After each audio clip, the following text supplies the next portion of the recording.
Το ζητήσατε πολύ, με έχετε πρίξει, η αλήθεια είναι λίγο, αλλά σήμερα το έχετε. Γεια σας lads, Κώστας εδώ και πάμε να δούμε τα προτινόμενα builds για τον μήνα του Μαΐου.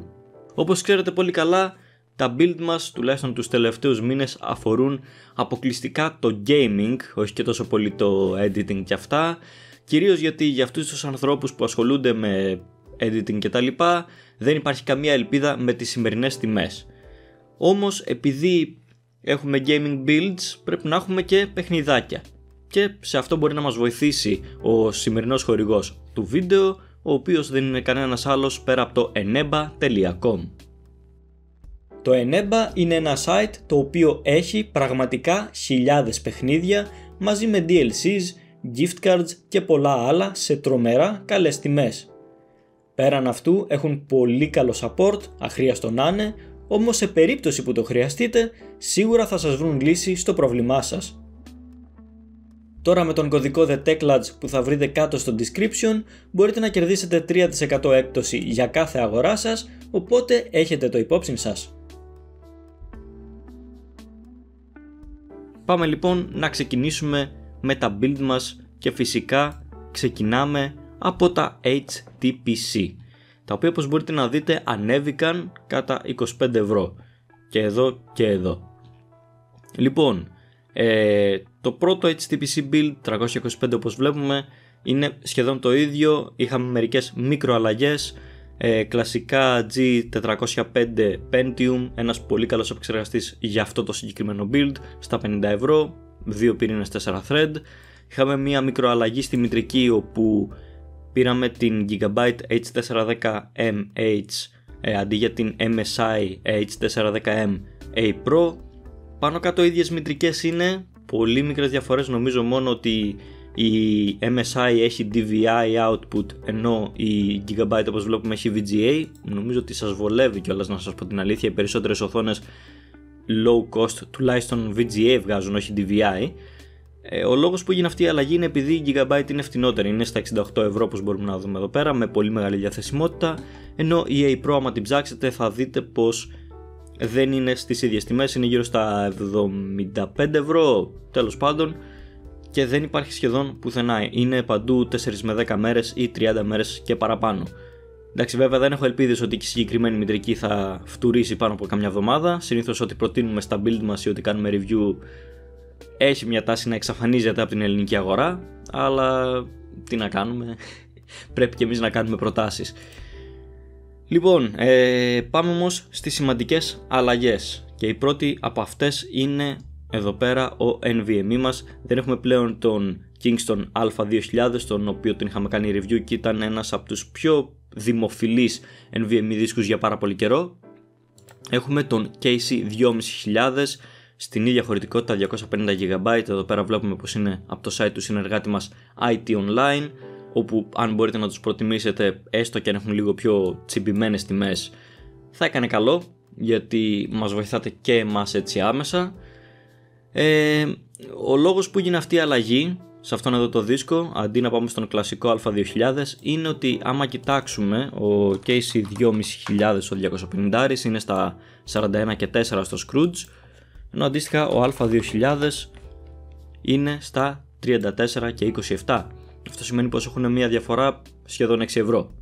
Η διαφορά όμως στις επιδόσεις τους παιδιά, στην αξιοπιστία, σε όλα γενικά είναι τεράστια. Φανταστείτε το Α2000 είναι ο average run of the mill δίσκος που απευθύνεται στο ευρύ κοινό. Ο KC2500, άμα πάμε να δούμε και το review που έχουμε κάνει, είναι ο βασιλιάς, εκθρονίζει τον 970 EVO της Samsung, 970 EVO Plus κιόλας, συγγνώμη, ο οποίος θεωρούταν για πάρα πολύ καιρό ένας από τους καλύτερους δίσκους εκεί έξω. Και όπως μπορούμε να δούμε εδώ πέρα, ας πούμε στα νούμερα, ο KC2500 είναι αρκετά καλύτερος. Οπότε νομίζω πως είναι μια πάρα πολύ καλή επιλογή, έστω και αν σημαίνει ότι πρέπει να πληρώσουμε 5-6 ευρώ παραπάνω. Η δεύτερη αλλαγή τώρα είναι λίγο πιο quality of life, αυτή θα την νιώσετε και στο πετσί σας να το πω έτσι. Είναι στο κουτί. Πλέον δεν έχουμε το super case, το F75α, το οποίο είχαμε, μισό να το έχω και εδώ πέρα. Super case F75. το οποίο είναι αυτό εδώ το κουτάκι, το εντάξει, 26 ευρώ, 27 ας πούμε, δεν... Καταλαβαίνετε πως δεν είναι και κάτι το ιδιαίτερο. Είναι κυριολεκτικά το πιο entry level κουτί, 80 mm ανεμιστήρα φανταστείτε πίσω. Εντάξει, για entry level σύστημα δεν είναι... Τι είπα, entry level ήθελα να πω, τέλος πάντων. Δεν είναι και ότι καλύτερο. Το Deepcool Matrix 30 από την άλλη είναι μια πάρα πολύ ανώτερη επιλογή, μόνο με 10 ευρώ παραπάνω ουσιαστικά. Και το συγκεκριμένο κουτί, φαντάζομαι το θυμάστε, στα προηγούμενα builds του Απρίλη και του Μάρτη ήταν στα συστήματα των 500 και 600 ευρώ αντίστοιχα. Οπότε πλέον, εντάξει, για 10 ευρώ νομίζω ότι μπορούμε να το βάλουμε και στα φτηνότερα συστήματά μας. Τέλος πάντων, αυτά για τα συστήματα, γιατί και σε αυτό εδώ το σύστημα, το Heavy Office Use στα 400, έγιναν ακριβώς οι ίδιες αλλαγές. Η αυξημένη τιμή οφείλεται στις αλλαγές αυτές, αλλά και στο γεγονός ότι ο 10.105 που προτείνουμε εδώ πέρα έχει ανέβει, κιόλας έχει τελειώσει και από το IT Online, λογικά θα ξαναφέρει στόκο Κώστας. Άμα το δούμε π.χ. άμα το δούμε στο Scrooge, είναι στα 140 και 10%, με συγχωρείτε, έχει γίνει λάθος το link. Ο 10% έχει πάει στα 150 ευρώ, φανταστείτε. Ο 10.105 είναι και αυτός εκεί στα 130. Και είναι θεωρητικά λίγο καλύτερος, οπότε αξίζει να πάρετε αυτόν. Και αν φέρει και στόκο Κώστας θα είναι και σε ακόμα χαμηλότερη τιμή, οπότε συμφέρει. Οπότε ναι, γενικά έχουν ανέβει λίγο οι τιμούλες, το καταλαβαίνετε, και θα δείτε όλα τα συστήματα να έχουν πάει λίγο πιο πάνω. Πάμε όμως στα gaming συστήματα. Εδώ πέρα ξεκινάμε με ένα σύστημα το οποίο το είχαμε χάσει για πάρα πολύ καιρό, το 720p και competitive 1080p gaming σύστημα στα 450 ευρώ.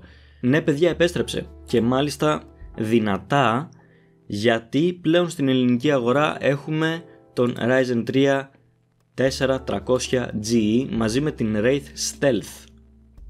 Όπως μπορούμε να δούμε, λέμε ότι είναι σε προσφορά μείον 25%. Αν ανέβει η τιμή του, μάλλον δεν θα σας πρότεινα να αγοράσετε το συγκεκριμένο σύστημα. Αλλά ο συγκεκριμένος για τα 165 ευρώ που ζητάει είναι πραγματικά ένα πάρα πολύ καλό APU.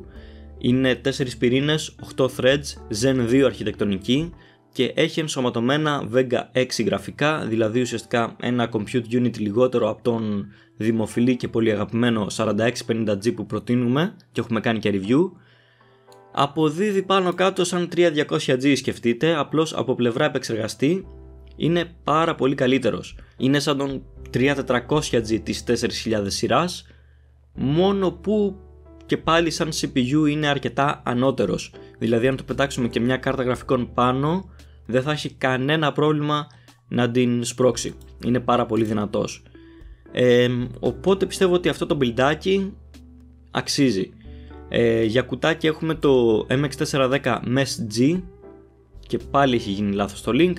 Τέλος πάντων είναι το απλό MES G. Αυτό εδώ πέρα στα 46 ευρώ, όπως μπορούμε να δούμε. Είναι χωρίς το RGB, έχει απόθεμα, το τσέκαρα. Είναι ουσιαστικά το ίδιο κουτί με το άλλο που έχουμε δει, απλώς δεν έχει τον RGB φωτισμό. Δεν πειράζει, έχει δύο ανεμιστηράκια μέσα. Νομίζω ότι θα κάνετε σίγουρα δουλειά σας. Αξίζει πάρα πολύ για αυτά εδώ τα λεφτά. Πέραν αυτού σας ακούσαμε και βάλαμε και μια μητρική η οποία πλέον μπορεί να μας προσφέρει BIOS flashback, το οποίο σημαίνει ότι το BIOS update δεν θα χρειαστεί να το κάνετε απαραίτητα στο κατάστημα. Μπορείτε να το κάνετε στο σπίτι σας, βάζοντας απλώς το BIOS στην κατάλληλη USB θύρα με το κατάλληλο USB στικάκι και πατώντας ένα κουμπί πάνω στη μητρική. Δεν χρειάζεται να έχετε καν συμβατό επεξεργαστή ούτε τίποτα άλλο. Οπότε ναι, νομίζω είναι μια σοβαρή αναβάθμιση στα υπάρχοντα συστήματα, γιατί αυτές τις αλλαγές θα τις δούμε και στα επόμενα. Πάντως στα 450 ευρώ που δεν είχαμε κάποιο gaming σύστημα, το συγκεκριμένο είναι μια καλή προσθήκη, θα έλεγα. Πάμε όμως τώρα στα 525 ευρώ, entry level 1080p. Είναι το κλασικό σύστημα που είχαμε δει και την προηγούμενη φορά. Και οι διαφορές, όπως είχαμε πει, είναι στο γεγονός ότι πλέον έχουμε την A Pro, όπου υποστηρίζει BIOS Flashback, όπως είδαμε. Και τέλος αλλάξαμε το Deepcool, το Matrix 30, το κουτάκι, και βάλαμε το MX410 με SG, που και εδώ πρέπει να είναι χαλασμένο το link, θα το φτιάξω. 4650G προφανώς για CPU και κάρτα γραφικών μαζί, όμως εδώ πέρα βλέπουμε πως έχουν αρχίσει να τον φέρουν περισσότερα μαγαζάκια και έχουν ανέβει τιμές από την τελευταία φορά που τις είδα. Ναι. Τέλος πάντων έρχεται με Wraith Spire ψύκτρα, οπότε δεν θα χρειαστείτε την Freezer 34. Η Freezer 34 εδώ πέρα έχει μπει σαν προαιρετική. Αν θέλετε την παίρνετε. Οκ, δεν ξέρω. Είναι 25 ευρώ ψύκτρα. Ναι, οκ, θα αποδίδει καλύτερα από την Wraith Spire. Αλλά από την άλλη, εντάξει, οκ, δεν θα δείτε και τρελές διαφορές. Γενικά αυτός ο επεξεργαστής είναι πάρα πολύ κρύος. Ο λόγος που την έχω βάλει είναι σε περίπτωση που ο 4650G πάει out of stock και μας μείνει μόνο η tray έκδοση, η οποία μεν μπορώ να δω πως παίζει και σε χαμηλότερα λεφτά από το JMTech, το οποίο δεν θα πρότεινα να αγοράσετε, γιατί στο InfoWorld έχει πάνω κάτω την ίδια τιμή. Οπότε ναι, επιλέξτε εσείς τι συνδυασμό θέλετε να κάνετε. Τέλος πάντων, είτε πάρετε τον 4650G με την Wraith Spire, είτε πάρετε τον tray και πάρετε μετά την Freezer 34, πάνω κάτω στα 525 θα βγει. Το ίδιο προφανώς έχουμε και για το entry level σύστημα στα 1080p, όπου είναι πιο αναβαθμισμένο λίγο. Αυτό, όπως μπορούμε να δούμε, είναι στα 650 ευρώ. Ουσιαστικά προσφέρει μια καλύτερη βάση, να το πω έτσι. Δηλαδή B550 μητρική, η οποία είναι και αρκετά καλή, δεν θα χρειαστεί καν BIOS update. Έχουμε αυτή τη φορά το MSG, το RGB όντως, που προσφέρει προφανώς και RGB φωτισμό. Έτσι να το κάνουμε λίγο πιο καγκούρικο, γιατί και η μητρική, όπως μπορούμε να δούμε, έχει RGB πάνω της. Crucial Ballistix 3600 MHz RAM, όπως είδαμε και εδώ πέρα, για να βοηθηθεί το CPU και άμα θέλουμε να κάνουμε ένα πολύ καλό overclock. Και πλέον νομίζω πως εφόσον ανεβήκαμε στα λεφτά, θα ήταν καλό να βάλουμε και μια Freezer 34 eSports, και αυτή έχει τελειώσει. Γενικά τη προτείνουμε τελείωσε, τέλος πάντων. Είναι έτσι λίγο πιο εμφανίσιμο cooler, θα έλεγα αυτό. Κοιτάει περισσότερο στα looks, αν και έχουμε και μια αναβάθμιση στον SSD. Εδώ πέρα έχουμε τον MX500 στα 500 GB, ο οποίος είναι αρκετά καλύτερο σε σχέση με τον Intenso High 240 GB. Γενικά πάντως, για εμένα αυτό εδώ το συστηματάκι είναι το πιο VFM. Αυτό είναι άμα έχουμε λίγα έξτρα λεφτάκια να χαλάσουμε και θέλουμε να το κάνουμε λίγο πιο όμορφο κυρίως. Λοιπόν, πάμε τώρα στα μη custom συστήματα ουσιαστικά, διότι από αυτό το price range και πάνω δεν αξίζει να φτιάξετε κάτι εσείς. Κυκλοφορούν, η αλήθεια είναι, περισσότερες επιλογές έτοιμων συστημάτων και στα 825 ευρώ έχουμε αυτήν εδώ τη σύνθεση. Έχουμε το Aerocool SI με τον Intel 10400, το οποίο ανέβηκε στην τιμή, καλή φάση. Έχουμε 10400F, όπως μπορούμε να δούμε στην περιγραφή εδώ πέρα, δεν είναι ο απλός 10400. Έχουμε ένα κουτί της Aerocool, το Aerocool MT, δεν ξέρω πόσο καλό είναι. 16 GB, 2 666 MHz μήνυμες, οπότε είναι ακριβώς ό,τι σηκώνει η H410 μας και ο 10400F. 240 SSD και 500 σκληρό δίσκο, ok. Και το κυριότερο, μια GTX 1650 κάρτα γραφικών, η οποία ναι, ok, δεν είναι και ό,τι καλύτερο προφανώς, αλλά είναι κάτι. Σίγουρα πολύ καλύτερη από τα ενσωματωμένα του 4650G, και γι' αυτό έχουμε και το αυξημένο price tag. Το θέμα ποιο είναι με το συγκεκριμένο σύστημα? Έχει ένα τροφοδοτικό της Aerocool, το οποίο νομίζω πως είναι αυτό εδώ. Δεν θα σας πω ψέματα, είναι άθλιο. Το λέω κιόλας εδώ πέρα. Έχουμε ένα αρκετά επικίνδυνο τροφοδοτικό, το οποίο θα χρειαστεί να αλλάξουμε. Παιδιά, το συγκεκριμένο σύστημα έχω δει στις αξιολογήσεις του Scrooge ότι έβγαζε πρόβλημα λόγω του τροφοδοτικού. Είναι όντως επικίνδυνο. Δεν ξέρω τι κάνουν στο μαγαζάκι εκεί πέρα που το φτιάχνουν. Μπορεί να το φέρουν απευθείας από την Aerocool, μπορεί να το φτιάχνουν μόνοι τους. Πάντως είναι επικίνδυνο. Και γι' αυτό θα αγοράσουμε εμείς ένα τροφοδοτικό, το MWE 600 Bronze V2, το έχουμε κάνει και review, πάρα πολύ καλό τροφοδοτικό, το προτείνουμε σε όλα τα συστήματά μας. και θα το αντικαταστήσουμε για να έχουμε το κεφάλι μας ήσυχο. Μετά ανεβαίνουμε 125 ευρώ ουσιαστικά στο budget. Έχουμε το κλασικό HP Pavilion Gaming, το TG010025NW. Το είχαμε δει την προηγούμενη φορά και αυτό. Είναι ένα αρκετά καλό συστηματάκι, διότι έχει GTX 1660, είναι ήδη με περασμένα Windows. Ο R5 3500 είναι ένας αρκετά καλός επεξεργαστής. Έχουμε κάνει review στον 3500X, αν θέλετε να πάτε να τον δείτε. 512GB SSD, 16GB RAM, έστω και αν είναι στα 2400 MHz, αν θυμάμαι καλά, στα 2666. Τέλος πάντων, ο 3500 θα την παλέψει, δεν έχει πρόβλημα με τη RAM, τουλάχιστον για να σπρώξει μια 1660 Super. Και να είναι 1660 Super, έστω και αν είναι 1660 εδώ πέρα, το έχω κοιτάξει από το site της HP. Επίσης έχουμε και 80 Plus Platinum 400W τροφοδοτικό, γι' αυτό δεν βλέπετε πρόταση τροφοδοτικού εδώ πέρα. Είναι πολύ καλό το τροφοδοτικό και θα αντέξει αρκετές αναβαθμίσεις, εφόσον μπορούμε να μείνουμε μέσα στα 400W προφανώς. Και αφού αφήνουμε το budget του χιλιάρικου πίσω, πάμε στο τελευταίο μας σύστημα, το οποίο είναι ιδανικό για 1440p, στα 1350 ευρώ. Είναι λίγο διαφορετικό από το συστηματάκι που είχαμε την προηγούμενη φορά, θα έλεγα πως είναι κάπως χειρότερο, αλλά το συστηματάκι που είχαμε την προηγούμενη φορά είναι τελείως out of stock μετά από όταν το προτείναμε και δεν νομίζω να ξανάρθει η Ελλάδα τουλάχιστον για μερικούς μήνες. Έχουν πέσει πάρα πολλές παραγγελίες στα public, πήρα τηλέφωνο φανταστείτε. Και έχει ανέβει και 100 ευρώ αν θυμάμαι καλά. Βρήκαν ευκαιρία, είδαν ότι πουλάει και κλασικά. Από MediaMarkt λοιπόν, όχι από public, αυτό εδώ το συστηματάκι στα 1350 ευρώ, με Ryzen 7 4700G, 16GB RAM, τα οποία αναγράφω και εδώ πως είναι στα 3200 MHz, όχι σαν το προηγούμενο σύστημα που ήταν στα 2666 και εκεί πέρα. 512GB NVMe, το οποίο είναι αναβάθμιση σε σχέση και πάλι με το προηγούμενο σύστημα, είχε μόνο 128 SSD σκεφτείτε, ένα τερασκληρό, 400W PSU, το οποίο είναι 80 Plus Platinum, κλασικό για τα HP Prebuilds, και τέλος RTX 2060 6GB, το οποίο ναι μεν είναι υποβάθμιση σε σχέση με την 2060 Super που είχαμε, αλλά και πάλι είναι μια κάρτα η οποία θα τρέξει σχετικά άνετα τίτλους σε 1440p.